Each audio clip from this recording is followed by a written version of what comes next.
একটা মানুষ ছিল যার সাথে মন খুলে কথা বলতে পারতাম। সময়ের সাথে সাথে সেই মানুষটাও বদলে গেছে। মানুষ বড়ই অদ্ভুত, তাই না? কারণে অকারণে কাছে এসে মায়া বাড়িয়ে, আবার কারণে অকারণে দূরে চলে যায়। মাঝখান দিয়ে জন্ম নেয় হাজারো স্মৃতি, কেউ ধরে বাসে, আবার কেউ ছেড়ে বাসে। বদলে গেছি, অনেক বদলে গেছি। তোমার প্রতি আগুনের মতো উত্তপ্ত ভালোবাসাকে বরফের মতো দমিয়ে রেখেছি। তোমার সাথে কাটানো সময়ের স্মৃতিগুলোকে অতীত ভেবে ভুলে আসি। নিজের চালচলনকে মরুভূমির মতো শান্ত করে রেখেছি। অধৈর্য আমিটা ধৈর্য নিয়ে বাঁচতে শিখেছি। স্বপ্নের জগতে ডুবে থাকা আমিটা আজ আমি স্বপ্ন দেখতেই ভুলে গেছি। হারিয়ে ফেলেছি, অনেক কিছুই হারিয়ে ফেলেছি। এত বদলে যাওয়ার মাঝে আমি আমার আমিকেই হারিয়ে ফেলেছি।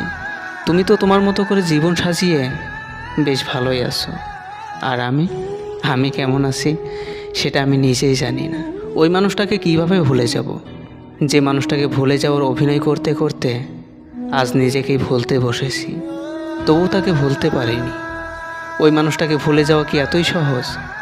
যে মানুষটা আমার মনের ভালোবাসার প্রথম অনুভূতি জাগিয়েছিল, যে মানুষটা আমার মনের পৃথিবী, স্বপ্নের পৃথিবী, এমনকি আমার বাস্তব পৃথিবীটাকেও ভালোবাসা দিয়ে জয় করে নিয়েছিল। যে মানুষটার হাসি শব্দ আজও আমার কানে হঠাৎ করে ভেসে আসে। যে মানুষটার মায়াবী মুখটা আজও আমায় মাঝরাতে জাগিয়ে দেয়। যে মানুষটাকে মন থেকে মুছে ফেলতে চাইলে আরও গভীর থেকে মনের মাঝখানে গেঁথে যায়।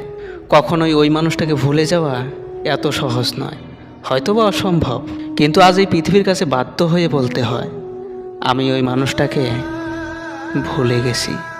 ঠিক তখনই তোমার মনটা আমাকে মনে করবে, যখন তুমি ভালোবাসার অভাব অনুভব করবে, যখন তোমার মনে হবে আমাকে ভালোবাসার মতো কেউ নেই। ঠিক তখনই তোমার মনটা বলবে একজন ছিল যে আমাকে পাগলের মতো ভালোবাসতো। ঠিক তখনই তোমার মনটা আমাকে মনে করবে, যখন তুমি তোমার কাছের মানুষটাকে খুশি করার জন্য হাজারো চেষ্টা করবে, কিন্তু তাকে খুশি করতে পারবে না।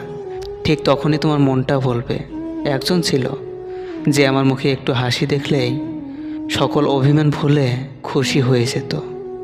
ঠিক তখনই তোমার মনটা আমাকে মনে করবে, যখন তোমার একাকিত্ব আর মনের মাঝে লুকিয়ে রাখা দুষ্ট মিষ্ট অভিমানগুলো কেউ বুঝতে পারবে না, অথবা কাউকে বোঝাতে পারবে না।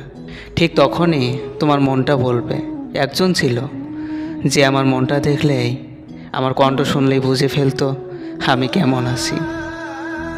শেষে একটা কথাই বলবো, যদি ভিডিওটা ভালো লাগে তাহলে পাশে থাকবেন আর নিজের মতামত কমেন্টে জানাবেন। ধন্যবাদ।